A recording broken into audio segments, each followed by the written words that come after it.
March 6ರಿಂದ ರಾಜ್ಯ ಗುತ್ತಿಗೆದಾರರ ಅನಿರ್ದಿಷ್ಟ ಮುಷ್ಕರ. ಮುಖ್ಯಮಂತ್ರಿ ಸಿದ್ದರಾಮಯ್ಯ ನೇತೃತ್ವದಲ್ಲಿ ಅಧಿಕಾರಕ್ಕೆ ಬಂದ ರಾಜ್ಯ ಸರ್ಕಾರವು ಕಳೆದ 2.5 ವರ್ಷವಾದರೂ ಇದುವರೆಗೂ ರಾಜ್ಯದ ಗುತ್ತಿಗೆದಾರ ಸಮಸ್ಯೆಗಳನ್ನು ಪರಿಹರಿಸಲು ಮುಂದಾಗದೆ ನಿರ್ಲಕ್ಷ್ಯ ಭಾವನೆಯನ್ನು ವ್ಯಕ್ತಪಡಿಸುತ್ತಿದೆ ಎಂದು ರಾಜ್ಯ ಗುತ್ತಿಗೆದಾರರ ಸಂಘದ ಅಧ್ಯಕ್ಷ ಆರ್. ಮಂಜುನಾಥ್ ಹೇಳಿದರು. ಬಳ್ಳಾರಿಯಲ್ಲಿ ಭಾನುವಾರ ಪತ್ರಿಕಾಗೋಷ್ಠಿಯಲ್ಲಿ ಮಾತನಾಡಿದ ಅವರು, ಫೆಬ್ರವರಿ ತಿಂಗಳ ಕೊನೆಯಲ್ಲಿ ರಾಜ್ಯದ ಎಲ್ಲ ಇಲಾಖೆಯ ಕಾಮಗಾರಿಗಳನ್ನು ಸ್ಥಗಿತಗೊಳಿಸಿ ಮಾರ್ಚ್ 6ರಿಂದ ಅನಿರ್ದಿಷ್ಟ ಅವಧಿಗೆ ಮುಷ್ಕರವನ್ನು ಮಾಡಲು ಸಂಘವು ತೀರ್ಮಾನಿಸಿದೆ ಎಂದು ತಿಳಿಸಿದರು. ಕರ್ನಾಟಕ ಸರ್ಕಾರದ ವಿವಿಧ ಇಲಾಖೆಗಳಿಂದ ಗುತ್ತಿಗೆದಾರ್ಗೆ ಬರಬೇಕಾದ ಬಾಕಿ ಮೊತ್ತ ಸುಮಾರು 38,000 ಕೋಟಿ ರೂಪಾಯಿಗಳ ಹಣವನ್ನು ಉಳಿಸಿಕೊಂಡಿದೆ. ಈ ಹಣವನ್ನು ಬಿಡುಗಡೆ ಮಾಡುವ ಕುರಿತು ನಿರ್ದಿಷ್ಟವಾದ ಸಭೆಯನ್ನು ಕರೆದು ಚರ್ಚಿಸಲು ಮುಖ್ಯಮಂತ್ರಿಗಳು ಹಿಂದೇಟು ಹಾಕುತ್ತಿದ್ದಾರೆ ಎಂದು ಆರೋಪಿಸಿದರು. ನಾವು ಇವತ್ತು 20ನೇ ಜಿಲ್ಲೆ ಪಾದಾರ್ಪಣೆ ಮಾಡ್ತಾ ಇದ್ದೀವಿ.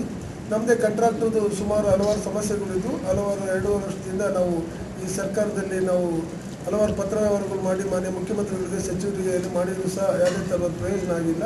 ಈಗ ಅನಿವಾರ್ಯವಾಗಿ ಹೋರಾಟದ ಒಂದು ರೂಪುರೇಷೆ ನಾವು ಮಾಡಲಿಕ್ಕೋಸ್ಕರ ಎಲ್ಲ 31 ಜಿಲ್ಲೆಗಳಿಗೂ ಪ್ರವಾಸ ಮಾಡಿ ಇದು 20ನೇ ಜಿಲ್ಲೆ ಬಳ್ಳಾರಿ ಜಿಲ್ಲೆಗೆ ಬರ್ತಾ ಇದ್ದೀವಿ. ಸೊ ಈ ನಮ್ಮದು ಸಮಸ್ಯೆ ಏನು ಅಂದರೆ ಮುಖ್ಯವಾಗಿ ನಮಗೆ 37,000 ಕೋಟಿ ಪೆಂಡಿಂಗ್ ಬಿಲ್ ಇದೆ. ನಮ್ಮದು ಸುಮಾರು 3 ವರ್ಷದಿಂದ ಹಳೇದು ಪೆಂಡಿಂಗ್ ಬಿಲ್ ಇದೆ. ಮೊನ್ನೆ ಮುಖ್ಯಮಂತ್ರಿಗಳು ಮತ್ತು ಸಚಿವರು ಮೀಟಿಂಗ್ ಮಾಡಿದರೂ ಸಹ ಯಾವುದೇ ಪ್ರಯೋಜನ ಆಗ್ತಾ ಇಲ್ಲ. ಅವ್ರು ನೋಡಿದರೆ ಒಂದೇ ಸ್ಲೋಗನ್ ಇಟ್ಕೊಂಡಿದ್ದಾರೆ, ಹಳೆ ಸರ್ಕಾರದ ಅಂತ. ದಯಮಾಡಿ ಹಳೆ ಸರ್ಕಾರದಂತಂದೇಳಿ ಎಷ್ಟು ದಿನ ಅವ್ರು ಹೇಳ್ತೀರಾ? ಅವರು ಎಷ್ಟು ದಿನ ಹಿಂಗೆ ಮಾಡ್ಕೊತ ಬರ್ತೀರಾ? ನಮಗೆ ಯಾರೇ ಆಯಿತು ಮಾನ್ಯ ಮುಖ್ಯಮಂತ್ರಿಗಳು ಸಚಿವರು ಅಧಿಕಾರ ತಗೊಂಡ ತಕ್ಷಣ ಅವ್ರ ಡ್ಯೂಟಿ ನಮ್ಮ ಸಾಲ ತೀರಿಸೋದು ಅವ್ರ ಡ್ಯೂಟಿ. ಇದು ಆ್ಯಕ್ಚುಲಿ ನಮ್ಮ ಸಾಲ ಇದು. ನಮ್ಮದು ನಾವು ಸಾಲ ಬಡ್ಡಿ ಭಾಷೆ ಸಾಲ ಸೂಲ ಮಾಡಿಕೊಂಡು ಮನೆ ಮಠಗಳನ್ನೆಲ್ಲ ಅಡ ಇಟ್ಕೊಂಡು ಒಡವೆ ವಸ್ತ್ರಗಳೆಲ್ಲ ಆ ಬ್ಯಾಂಕಲ್ಲಿ ಅಡ ಇಟ್ಬಿಟ್ಟು ಎಲ್ಲ ಕಂಡರ ಹತ್ರ ನಿಮ್ಮಂಥರ ಹತ್ರ ಸಾಲ ಇಸ್ಕೊಂಡು ಮಾಡಿರ್ತಕ್ಕಂಥ ಕಾಮಗಾರಿ ಕೆಲಸ ನಾವು ಕೇಳ್ತೀವಿ. ನಾವೇನು ಬಡ್ಡಿ ಕೇಳ್ತಾ ಇಲ್ಲ, ಅದ್ರದ್ದು ಏನಾದ್ರು ಬಿಡಪ್ಪ ಬೇರೆ ಏನಾದ್ರು ಕೇಳ್ತಾ ಇಲ್ಲ.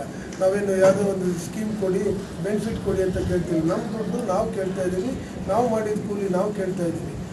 ಈಗ ಇದೇ ಮಾನ್ಯ ಮುಖ್ಯಮಂತ್ರಿಯವರು ಹಿಂದೆ ಇದ್ದಂಥ ಸಂದರ್ಭದಲ್ಲಿ ನಾವು ಪ್ಯಾಕೇಜ್ ಮಾಡೋದಿಲ್ಲ ಅಂತ ಹೇಳ್ತಿದ್ರು. ಈಗ ತಮಗೆ ಗೊತ್ತು, ಎಲ್ಲ ಕಡೆಯೂ ಪ್ಯಾಕೇಜ್ ನಡೀತಾ ಇದೆ. 6ನೇ ತಾರೀಕು ಮಾರ್ಚಲ್ಲಿ ಪ್ರತಿಭಟನೆ ಅಂದ್ಕೊಂಡಿದ್ದೀವಿ. ಸುಮಾರು 25ರಿಂದ 30,000 ಜನ ಬರ್ತಾ ಇದ್ದಾರೆ. ಇತಿಹಾಸ ನಮ್ಮ ಕಾಂಟ್ರಾಕ್ಟರ್ ಅಸೋಸಿಯೇಷನ್ನಲ್ಲಿ ಇತಿಹಾಸ.